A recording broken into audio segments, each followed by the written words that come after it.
It is a wicked windy day today. 25-mile-an-hour winds, gusts up to 45 miles an hour. But I can't stop for the weather. I got to get some work done.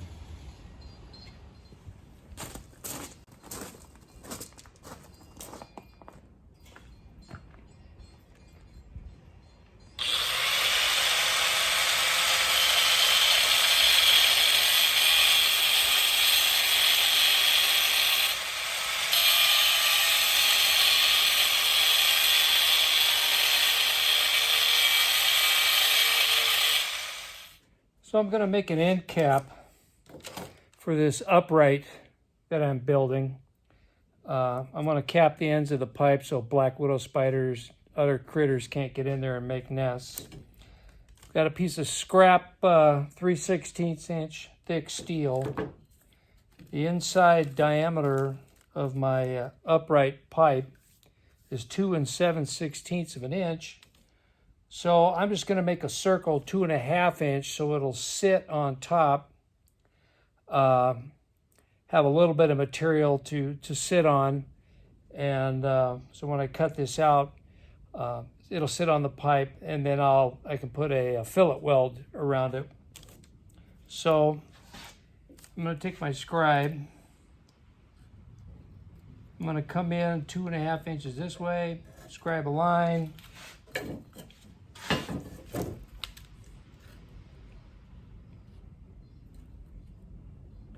2.5 inches that way.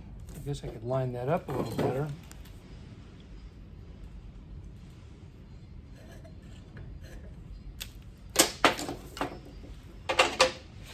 Put a little divot with my awl punch.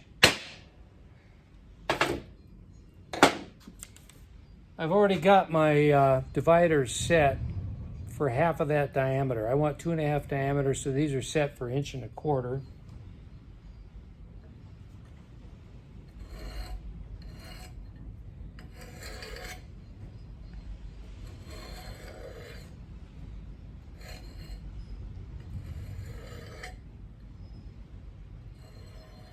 Realize you probably can't see that. Well, yes you can. Right here, I don't know if you can pick that out or not. Anyway, I don't have a hole saw that big. So I'm gonna nip around the edge with a grinder, and then I'll finish it off on the belt sander, and we'll go from there. Sorry for the wind noise, it's just wicked today. So, there we go. I'm going to get the arc welder out because the wire feed won't work in this wind. The inert gas will just blow away. So let me get this tacked on here, and then I've got to make a base plate for the other end. So the diameter of the base of my upright is 3.25 inches. And I want that pretty much in the center of this base plate. This base plate is 10 inches square, roughly 3 times the width is the diameter of the upright, the base of the upright. So I'm just going to scribe some diagonals here. And then I'll again put a center punch where these two diagonals intersect.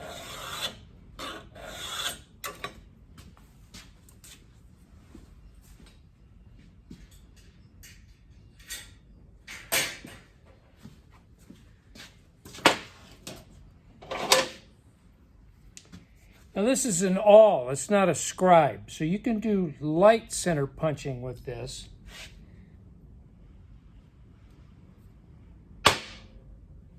That's just to make enough of a divot for the one leg of my dividers. I've already got these preset to half the diameter of 3.25, which is 1 5/8 inches. So I'm going to scribe a circle So when I set the, use my magnetic, my magnets to clamp this to the upright pipe, I can align the edges of the pipe onto this circle that I'm scribing. And roughly keep this centered on that upright pipe.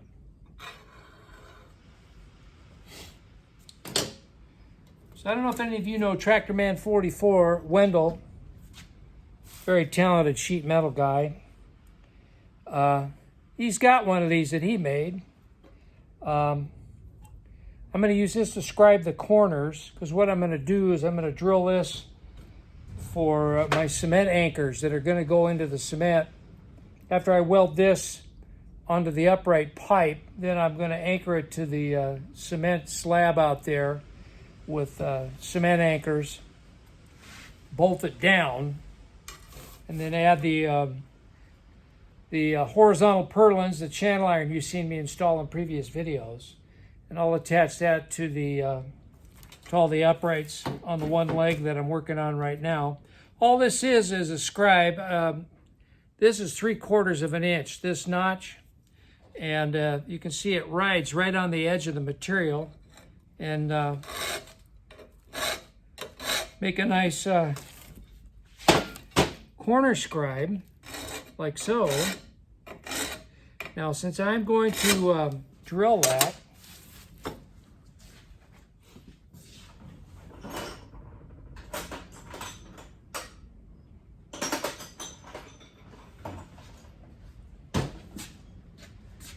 I'll center punch that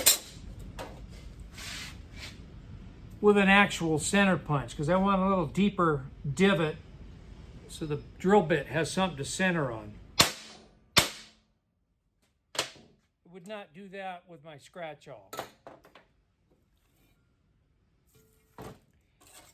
So I'm just going to go all the way around this, lay out all these holes, center punch them, and then we're going to head for the drill press. Okay, I got the holes drilled. The next step is to clean this thing up for welding. You can barely see, I outlined the circle I scribed with the dividers, and then I took a center punch and highlighted the circle, because I'm going to take a grinder, and grind this area, because that's where the base of the upright is going to weld onto this plate. And so I didn't want to lose my circle, so I just center punched around it, and after I clean up the rust and the scale, I can still see the circle from those center punch marks. So I'll get this cleaned up, and then we'll start welding. So here's my setup. I ground down to bare metal here, put a welding clamp on it so I had something to attach my my ground cable to. I've got that just tacked on there. And now I'm going to weld it up.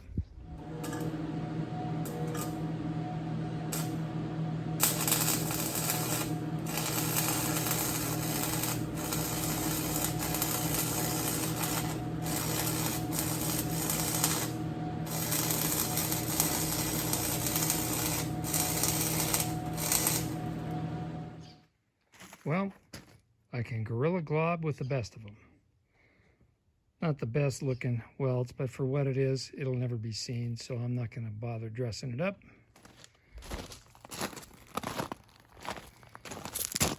Base plate's welded on, and this upright has the desired patina that Nancy wants. So, it's time to get the concrete anchors out, get this thing installed. Well, we're getting there, slow but sure. Got this end wall all done. Still have to do the door, but I'm doing the doors last. After I get the overhead put in this thing. Sorry, ceiling. Old habits.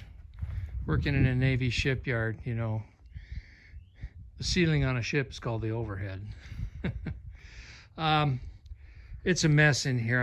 I've got to stop and clean up. I've got dirt piles to get rid of, and just a general cleanup. You know, you get to the point where the work area becomes hazardous to navigate. It's time to clean it up. But this, I really like the way these panels just pop. It's going to look really good. My plan, my hope, was to find some surplus expanded metal as the backing and the bird stop for these panels. That's not going to happen. I found various sources of used stuff, nothing in quantity that I need or in size that I need, and I'll show you in a minute what I have out on the trailer. But the place I picked up some material had expanded metal as surplus, $105 a sheet.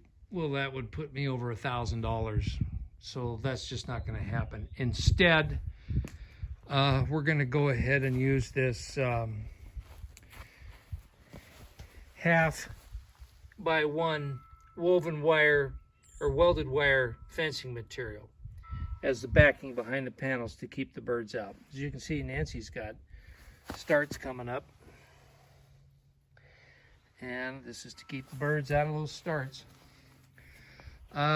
So right where the ladder is where that center upright is going to go, which you saw me putting together on a previous clip on this video. Let's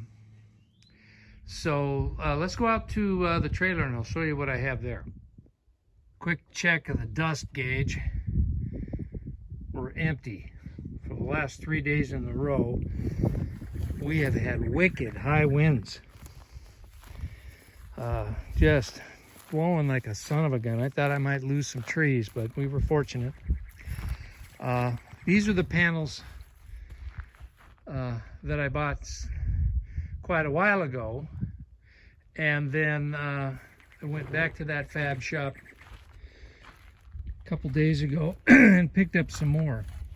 These are a totally different pattern, which is consistent with the plan for this thing. Just a real eclectic, artistic shape that we're sheeting this structure with. Now all this, this looks like it's brand new. It's not. This is surplus channel iron. And in all actuality, it probably is new, but I bought it from a surplus yard, not a steel yard that only sells brand new material. So this is probably remnants from a project, or somebody bought a bunch of stuff and the project was canceled. Who knows? It goes against my grain. This is material I purchased. I like to find salvage material, free material, and most of the channel I got for this project was free. This I did have to buy. I got 10 10-foot sticks, 3-inch channel here, for under $400, and in today's metal prices, I thought that was a good deal. The panels, these are the remnants of a manufacturing process. These are the drops. I got these for $25 a piece. So it's keeping the cost down. I think when we're all said and all done, counting hardware and purchased material, we're going to be into this 12 by 20 screen house for about $800. I can't argue with that. Sorry for the sun. It's evening. There's and of course, as soon as I push the button, the wind starts blowing. There's my janky leveling setup for that upright post. It's all built, welded up.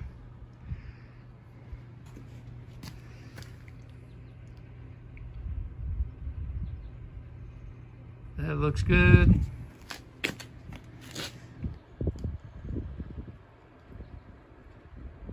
Good enough. So the only thing I have left to do is take the concrete drill 4 holes, set the cement anchors, and bolt it down, and this thing is in. And then of course it's on to more of those horizontals. I'll put one all the way along the base. I will have to notch it to account for the base plate there. And then there'll be one in the middle running across, and then one up on top running all the way across. Get those bolted in, and then more panels. So yeah, it's coming together. So I'm going to end it right here. Next video, you should see this entire wall section completed, more panels. I've got to put one more upright, attach it to the block wall over there, like you saw me do on the ends uprights. I probably won't film that because I've already filmed it twice with the other uprights. I'll get that up there. Then of course it's more channel iron running the full length of the wall to each corner of the screen house. There will be panels attached there. And then the last part of it is going to be the overhead ceiling structure, more channel iron. I'll probably run one across the other upright, and then attach shorter ones, two on each end coming towards the center and attaching to that center horizontal up top, and then throw panels up on top. Go get my welded wire fencing, get that all in, welded, tack welded to the inside of the panels, build the doors, and we're calling this project done. The chief design engineer, Nancy, she's pleased with the progress, and but I got to really get crack-a-lack in here because she's got planters in the window in the house that are just exploding with seedlings, and we've got stuff coming all over out here, and the birds are circling. So I gotta step up my game. But with that, I'm going to sign off. Thanks for watching and following along on this garden project. It's also steel fab and a little scrap involved. So thanks again, everybody. We'll see you on the next one very soon. Bye now.